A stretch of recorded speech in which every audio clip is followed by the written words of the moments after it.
Powered by the Montana Television Network. Montana This Morning continues on Montana's News Leader. Thousands of migrants marching north have crowded a southern Mexican border city. I'm Laura Podesta with the Trump administration's renewed threat to shut down the U.S.-Mexico border if the caravan advances any further. And closer to home, one person dies in a fire in Billings. Coming up, what authorities are saying about the cause of the death and of that blaze. Good morning to you. Welcome to your Monday. It is 6:30. I'm Missy O'Malley with Chet Lehman. Matt Elwell will have our forecast in just a moment. Our top story, as Laura Podesta mentioned a moment ago, a U.S.-bound caravan of thousands of mostly Honduran migrants have crowded a southern Mexican border city. As CBS News' Laura Podesta reports, President Trump has threatened he will close the U.S. border if they advance further.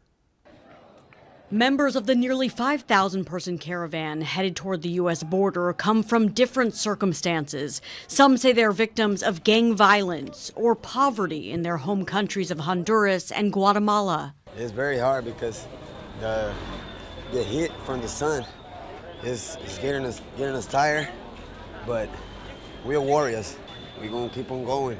We're not going to stop. President Trump over the weekend repeated his defense if the group tries to enter the U.S. I would call in the military and I would seal off the border. The president also, in a tweet, seemed to blame current immigration policies, writing the caravans are a disgrace to the Democrat Party.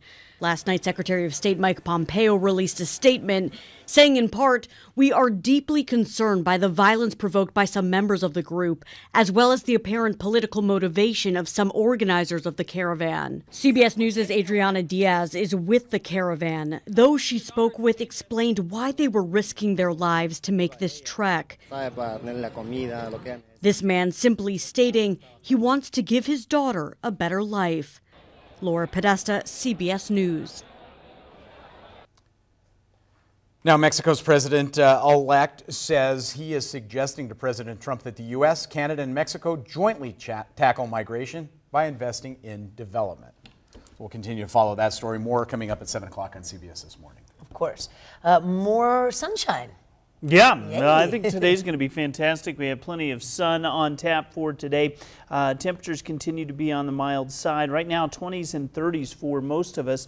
I expect our daytime highs to top out around the 60-degree mark. Mainly sunny skies today. Tonight, the clouds start to crowd in. A few rain chances sneaking in later this week. We're going to talk more about the timing of all that, of course, in just a few minutes. Thank you, Matt. 6:32 now on this Monday. One person dead after a house fire Saturday night, according to the Billings Fire Department. Fire reported on 2nd Avenue North around 11:47 p.m. Saturday night. Deputy Fire Marshal Andrew McLean says the cause of that fire was ruled as accidental. He also reports that there was an estimated $6,000 in damage to the kitchen and the attic, with moderate smoke damage throughout the home. We've reached out, but the fire victim's name has not yet been released.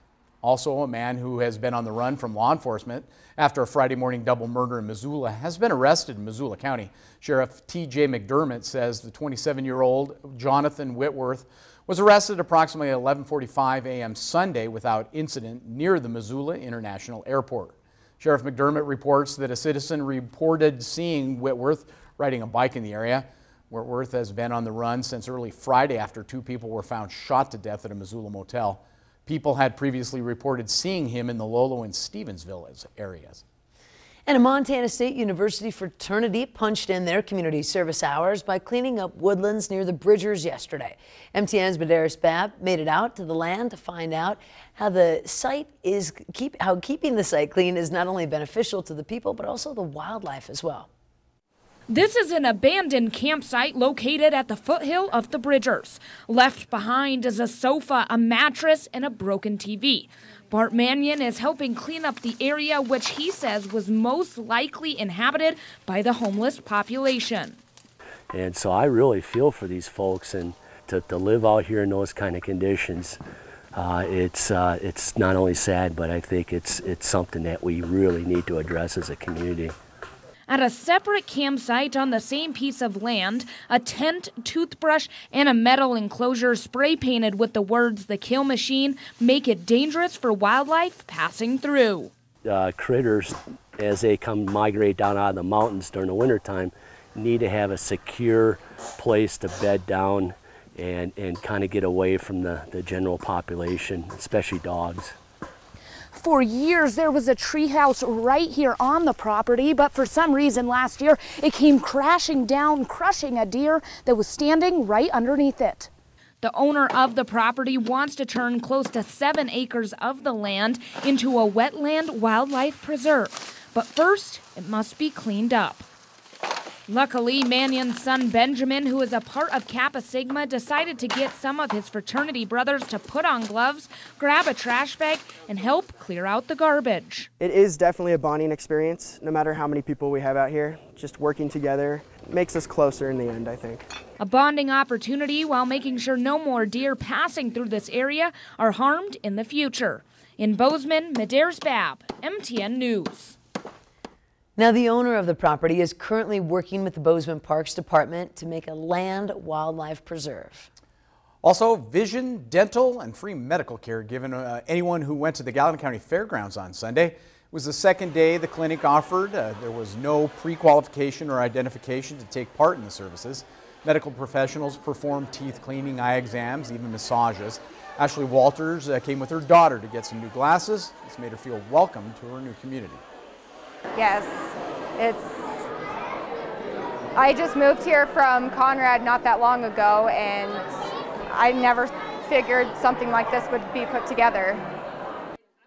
Now, the event was completely free, sponsored by the Seventh-day Adventist Church, Bozeman Family Dentistry, Bozeman Hot Springs, and First Interstate Bank. I love that. And in this week's Awaiting Child features an active 13-year-old boy who's looking for a loving and trusting home. MTN's John Amy has his story. John Fowlett is an active 13-year-old with a wide variety of interests. I like to play basketball and I like doing games. I also like to do climbing stuff. John is a great kid. He loves to play video games. He's really active. He just needs to have a family that loves him and cares about him and wants what's best for him. John has been in the foster care system for a long time and is looking for parents that he can love and trust. Who allows me to go to powwows,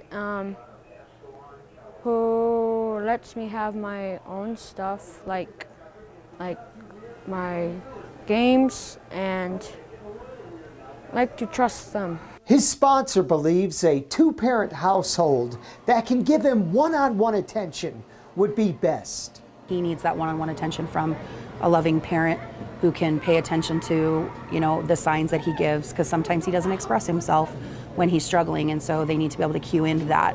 And John says he can give that same trust and respect back to a loving family. Kind, respectful, and very nice to people. In Butte, John Amy, MTN News. We're going to shift gears just a little bit. Eugene's Pizza has a loyal fan base, but in 2015, the owners discovered their pizza wasn't just a local favorite. Here's this week's Under the Big Sky preview. Under the Big Sky is sponsored by Rocky Mountain Vein Clinic and Markovich Real Estate. Montana's Best Pizza Contest, that was quite a deal. My wife started saying, "Hey, have you voted yet?" I'm like, well, then I thought I better take a better look at it. So I started paying attention to it. And it was just a giant Facebook contest. They kind of tagged it along with the Final Four basketball finals. I was actually at home. I think I was doing the schedule or something. All of a sudden my phone just started going crazy. You're like, boom, boom, boom, boom, boom. So I looked down and we'd won the 2015 Montana's Best Pizza Contest. We were pretty happy about that. Pretty humbling, because that's just a neat deal. I was kind of hoping they wouldn't do it again because I wanted to go out the reigning champion, Well, then they decided to do it again. I put on Facebook, I said, all right, Eugene's fans, we need all the support we can get. And they pulled through for us, and we got voted Montana's Best Pizza 2016. At least we can say we're voted Montana's Best Pizza 2 years in a row. So I think that's a pretty neat thing. I think it says a lot for us. It says a lot for our fans. It was sure nice to have people vote like they did, because we've had people that travel and still come back and say this is the best pizza that they've ever had. And people that even live elsewhere, in fact, in big cities, will come and say, this is still the best. And I think it has a lot to do with the dough and sauce. I truly think it's the best pizza I've ever had in my life. But, you know, I couldn't sell it if I didn't believe it. I have a really hard time selling something that I'm not proud of, and I'm very proud of what we sell and what we do. I still love it. So being voted Montana's best pizza is quite an honor.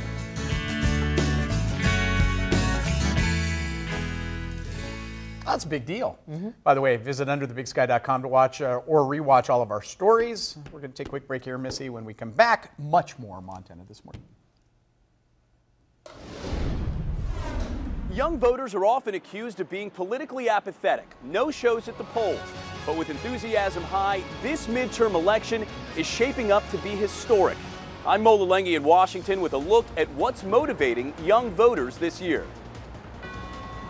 Good morning to you. Ahead on CBS This Morning, we're in Mexico as thousands of Central American migrants head toward the U.S. defying President Trump's promise to turn them away.